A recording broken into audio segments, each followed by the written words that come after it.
Chers amis, je veux tout d'abord remercier toutes et tous les chefs d'entreprise qui se mobilisent concrètement durant cette semaine. Merci de votre participation à nos réunions publiques sur toute la France. Merci pour vos témoignages concrets qui illustrent les difficultés que rencontrent les chefs d'entreprise dans leur quotidien. Merci d'avoir été si nombreux à signer notre manifeste. Votre action, votre soutien, votre présence sont clés pour nous donner du courage et pour nous aider à mettre la France en mouvement. Tout au long de cette semaine, chacune de nos organisations a privilégié l'action de mobilisation qui lui semblait la plus adaptée. Mais qu'on ne s'y trompe pas, l'analyse de la situation est la même pour nos trois organisations. Les constats sont les mêmes. Les propositions de solutions sont identiques. Oui, l'ensemble des entreprises, des plus grandes aux plus petites, quelle que soit leur taille, est unie aujourd'hui. Et c'est un message important et clair que nos ministres et que nos élus devraient prendre en compte. J'ai vu dans les médias des réactions irritées à ces actions, des attaques, des dénis. Et je dis à nos ministres et à nos élus, ne vous trompez pas. Ne traitez pas le message que les chefs d'entreprise vous envoient comme un message politique qu'il faut combattre ou minimiser. Écoutez ce que nous disons avec nos mots et nos convictions. Comprenez-en le sens profond et les raisons. Car tout ce que nous exprimons vise à permettre à notre pays de se relancer, à recréer une dynamique de création d'emplois, à sortir rapidement d'une situation dramatique. Car, je le rappelle, notre combat, notre obsession, c'est la croissance et c'est l'emploi. Pourquoi cette mobilisation? D'abord, à cause du constat partagé entre tous les chefs d'entreprise, celui d'un immense gâchis. Le gâchis de 30 années d'une politique économique brouillonne et désordonnée, qui a oublié ce qui fonde la grandeur d'un pays, ses entreprises et les valeurs qu'elles véhiculent, le courage, le sens du travail, l'éthique, l'effort, le respect de la parole donnée, la notion du collectif, l'humain. Cette lucidité économique et ces valeurs, nous avons le sentiment que notre pays l'a perdu. En disant cela, je ne fais pas de politique. Je ne dis pas que c'est la faute de ce gouvernement ou des précédents. Je ne dis pas que nos femmes ou hommes politiques ne sont pas à la hauteur. Je ne critique pas un tel ou une telle. Je dis juste que nous, chefs d'entreprise, avons le sentiment que notre pays s'enfonce et qu'il faut désormais changer rapidement de méthode pour nous relever. C'est la véritable signification de notre mobilisation. C'est à la fois un cri d'alerte, car nous sommes face à une urgence, et une main tendue à tous les élus, qu'ils soient de gauche ou de droite, pour travailler enfin ensemble au redressement de la France, autour de valeurs claires et partagées, et d'une vision pour notre pays. Concrètement, qu'attendons-nous de nos ministres et de nos élus? D'abord, régler les problèmes court terme. Premièrement, que les promesses soient tenues et que les actes soient cohérents avec les discours. Je sais que c'est difficile. Nous le savons tous pour le vivre au quotidien, car dans nos entreprises aussi, les paroles et les actes doivent être en cohérence. Mais c'est indispensable pour rétablir la confiance. Quand on nous parle de baisse de charges, on n'augmente pas les autres taxes, notamment locales. Quand on se rend compte qu'une disposition sur le temps partiel crée du chômage, on la corrige. Quand on nous parle de simplification, on ne lance pas des dispositifs comme la pénibilité, qui sont des monstres de complexité et vont s'avérer très coûteux. Quand on se trompe sur le dispositif de la loi Hamon sur la cession d'entreprise, On revient sur ces erreurs. Tout cela est à la fois simple et compliqué. Nous en sommes conscients. Mais ce que nous demandons, c'est simplement qu'on trouve des solutions opérationnelles à ces problèmes. Ce n'est ni de la surenchère, ni de la provocation. C'est juste de nous permettre d'embaucher de nouveau et de nous développer. Deuxièmement, les chefs d'entreprise attendent qu'on engage une véritable dynamique de simplification de la vie des entreprises et des entrepreneurs. Tout ce que fait Thierry Mandon, tout son travail est positif et il faut le saluer. Mais il faut aller plus vite et surtout plus loin.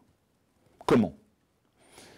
Tout simplement en mettant la confiance au cœur de notre environnement réglementaire et législatif, qui ne doit plus être basé sur les contraintes, sur des contrôles et sur les sanctions, mais aussi en ayant une approche pragmatique et terrain des problèmes, et non pas parisienne et loin des réalités. Cela semble évident, mais c'est une vraie révolution culturelle qu'il faut effectuer. Dans nos entreprises, nous savons que la confiance, le pragmatisme et l'adaptabilité permanente sont les clés de notre succès. C'est pareil pour notre pays. Est-ce suffisant? Non, car régler les problèmes à court terme ne signifie pas remettre le pays sur la voie de la croissance. Or, il nous faut sortir par le haut. Il faut redonner confiance dans notre pays, se recréer une ambition, une vision commune de notre société. Il faut imaginer une France qui gagne dans un monde qui bouge et partir d'un constat simple. Simplement, celui que le monde a changé depuis 15 ans. Il bouge désormais à toute vitesse. La mondialisation est une réalité et l'Europe reste à construire. Les technologies évoluent de plus en plus rapidement. L'innovation explose et le numérique bouleverse tout, modifie tout. Bien sûr, tout cela est anxiogène. Bien sûr, tout cela est compliqué à comprendre. Mais je reste persuadé, nous restons tous persuadés que ces changements sont avant tout de superbes opportunités pour notre pays et pour nos entreprises. Nous pouvons réussir dans un monde en mouvement à condition que nous acceptions de surmonter nos blocages. En premier lieu, notre législation du travail et notre fiscalité. Et que nous acceptions aussi de nous remettre en cause, de changer, d'évoluer. Et cette évolution doit d'abord concerner notre sphère publique. Là non plus, je ne fais pas de politique. Je n'oppose pas public et privé. Oui, nous avons besoin de services publics performants et réactifs. Oui, nos fonctionnaires sont des gens respectables. Qui peut en douter? Mais regardons la réalité en face. Nous avons réussi, en 30 ans, à créer un monstre administratif qui broie d'abord les fonctionnaires eux-mêmes avec un système absurde, inefficace, kafkaïen et qui est devenu trop lourd, trop coûteux, trop pesant. Que nos dépenses publiques soient les plus élevées d'Europe depuis 30 ans doit nous interpeller. Regardons enfin ce sujet sans polémique, avec pragmatisme, avec la démarche d'un entrepreneur qui cherche à trouver des solutions. Voilà ce que je voulais vous dire aujourd'hui. Voilà ce que nous avons exprimé dans le manifeste que je vous invite à aller signer nombreux sur le site libéronsl'entreprise.fr. Le gouvernement a initié un mouvement positif avec le pacte de responsabilité. Et contrairement à ce que certains disent, les entreprises jouent le jeu et se mobilisent. Et nous y croyons. Mais il faut aussi qu'ils se mettent véritablement en œuvre, que les baisses de charges soient votées jusqu'en 2017, sans dévier, et que la simplification soit réellement à l'œuvre dans tous les actes réglementaires et législatifs du gouvernement et des élus. Et nous le savons tous, le pacte prendra du temps pour donner des effets. Alors pour conclure, je veux lancer un appel solennel.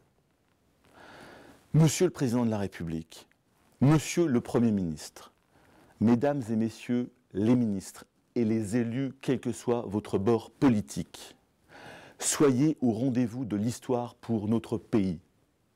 Mettez la compétitivité des entreprises au cœur de vos préoccupations et de vos actions. Nous, chefs d'entreprise, sommes mobilisés pour redresser la France. Nous sommes prêts à travailler avec vous, sans arrière-pensée, ni dogme. Ne laissez pas passer cette opportunité, ne refusez pas cette main tendue. Et je fais au gouvernement et à tous les partis politiques, mais aussi aux partenaires sociaux, une proposition. Réunissons-nous pour tracer en commun les ambitions futures de notre pays. Confrontons nos visions et nos projets et bâtissons ensemble, dès mars prochain, un agenda 2020 qui pourra se traduire en une ambition renouvelée pour notre sphère publique et pour notre économie. Une vision qui expliquera les réformes à mener. Un projet républicain pour la France. Traduisons cela en un plan d'action concret, réaliste et audacieux, le plus largement partagé. Et exécutons ce plan sans dévier avec courage et détermination, de manière cohérente et constante dans les mois suivants, au-delà des clivages politiques et des postures. C'est notre avenir commun qui est en jeu. En synthèse, à mes propos, corrigeons rapidement les erreurs à court terme par la cohérence entre les discours et les actes pour restaurer la confiance et bâtissons ensemble l'avenir. Et tous, nous gagnerons pour la France et pour nos enfants. Vive l'entreprise, vive la France.